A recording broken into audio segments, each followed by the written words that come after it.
একটি বিপ্লব সংগঠিত হয়েছিল, যেই বিপ্লবের মাধ্যমে এদেশের অভিশপ্ত ব্রিটিশ সরকারের পতন ঘটেছিল। প্রিয় জনতাপুরবাসী, আপনারা জানেন এই ব্রিটিশ আওয়ামী সরকার, এই ব্রিটিশ হাসিনা এত নিষ্ক্রিয় এবং জঘন্যতম ব্রিটিশ ছিল।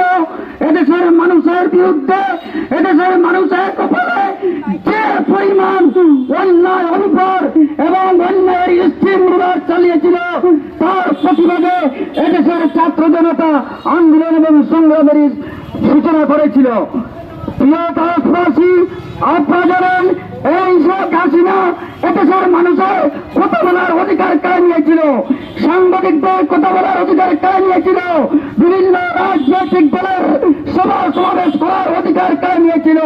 তার ধারাবাহিকতায় আপনারা দেখেছেন গত বছরে আমরা এই এজেন্সিতে একটি সমাবেশ করার উদ্যোগ নিয়েছিলাম, কিন্তু সেই ফ্যাসিস্ট আওয়ামী সরকারের আস্থাবাদন সেই পুলিশ বাহিনী আমাদেরকে প্রদান করতে দেয়নি। আমরা মিছিল করেছিলাম, সেই মিছিল পর্যন্ত আমাদেরকে করতে দেয়নি। প্রিয় ভাইরা, আজকে আমরা এই হাজারো ছাত্র জনতার শাহাদাতের বিনিময়ে, আত্মত্যাগের বিনিময়ে আজকে আমরা স্বাধীনভাবে এই সমাবেশ করতে যাচ্ছি। প্রিয় ভাইরা, আপনারা দেখেছেন বিগত জুলাই এবং আগস্টের আন্দোলনে যখন ছাত্র জনতা তাদের বুকের তাজা রক্ত ঢেলে দিয়ে রাজপথে নেমেছিল, ঠিক তেমনি মুহূর্তে এদেশের রাজনৈতিক সংগঠনগুলোর রাজনৈতিক জাতীয় নেতৃবৃন্দ তাদের মনের মধ্যে যদি এই আন্দোলনের প্রতি সমর্থন থেকে থাকে, কিন্তু তারা কেউ মুখ খুলে কথা বলতে পারে নাই। কিন্তু আপনারা দেখেছেন এই বাংলাদেশের জাতীয় রাজনৈতিক সংগঠনের মধ্যে একমাত্র রাজনৈতিক দল ইসলামী আন্দোলন বাংলাদেশ তার দলীয় ব্যানারে রাজপথে নেমেছিল। শুধু তাই নয়, ইসলামী আন্দোলনের হাইকমান্ড আমাদের আমির মোহতারাম আমির পীর সাহেব চরমনাই এবং বিশেষ করে শেখ চরমনাই নিজের বুকের তাজা রক্ত ঢেলে দেওয়ার জন্য লক্ষ লক্ষ মানুষকে নিয়ে রাজপথে নেমেছিলেন। শুধু তাই নয়, আপনারা দেখেছেন ভিডিও বার্তার মাধ্যমে বিগত জুলাই আগস্টে, বিশেষ করে আগস্টের 3-4 এই 3-4 আগস্টে শেখ চরমনাই ঐতিহাসিক শাহবাগ চত্বরে পরিষ্কার ভাবে লক্ষ লক্ষ ছাত্র জনতার মিছিলে পরিষ্কার ভাবে ঘোষণা দিয়েছিলেন যে শেখ হাসিনার সাথে কোনো আপোষ নেই, দাবি একটাই, শেখ হাসিনার পদত্যাগ।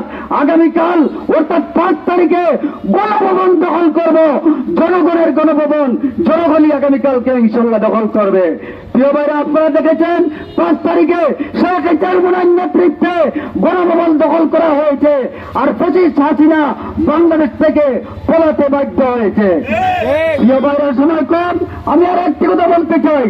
আজকে দেখেন এই শেখ হাসিনা বাংলাদেশ থেকে পলানোর পরও বাংলাদেশকে নিয়ে ষড়যন্ত্র কোনো শেষ নয়।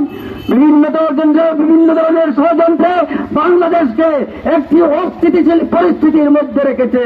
কিভাবে বাংলাদেশকে একটি বিশ্বের মধ্যে বাংলাদেশকে একটি সন্ত্রাসী রাষ্ট্র, ডাকাতের রাষ্ট্র পরিচালনা করা যায়, সেই জন্য শেখ হাসিনা সেই ভারত থেকে শেখ হাসিনার চক্রান্ত চালিয়ে যাচ্ছে। প্রিয় ভাইরা, আমি পরিষ্কার ভাষায় বলতে চাই, শেখ চরমনাইর ঘোষণা যতক্ষণ পর্যন্ত এদেশ থেকে দুর্নীতি মুক্ত না করা যাবে, বৈষম্য মুক্ত না করা যাবে, ততক্ষণ পর্যন্ত ইসলামী আন্দোলন এদেশের জনগণকে সাথে নিয়ে রাজপথে থাকবে। প্রয়োজনে হাজার হাজার ইসলামী আন্দোলনের কর্মীদের রক্ত ঢেলে দেওয়া হবে, তবুও রাজপথ চালতে দেওয়া হবে না ইনশাআল্লাহ।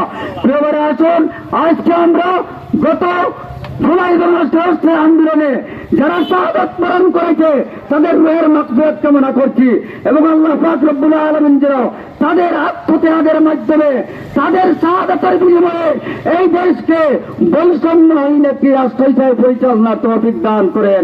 এবং শেষ পর্যায়ে আমি পরিশেষে বলতে চাই, শেখ ইসলামী আন্দোলনের মোহতারাম আমির পীর সাহেব চরমনাইর নেতৃত্বে এদেশে যে ঐক্যের বাতাস চলছে, সেই ঐক্য যেন অটুট থাকে।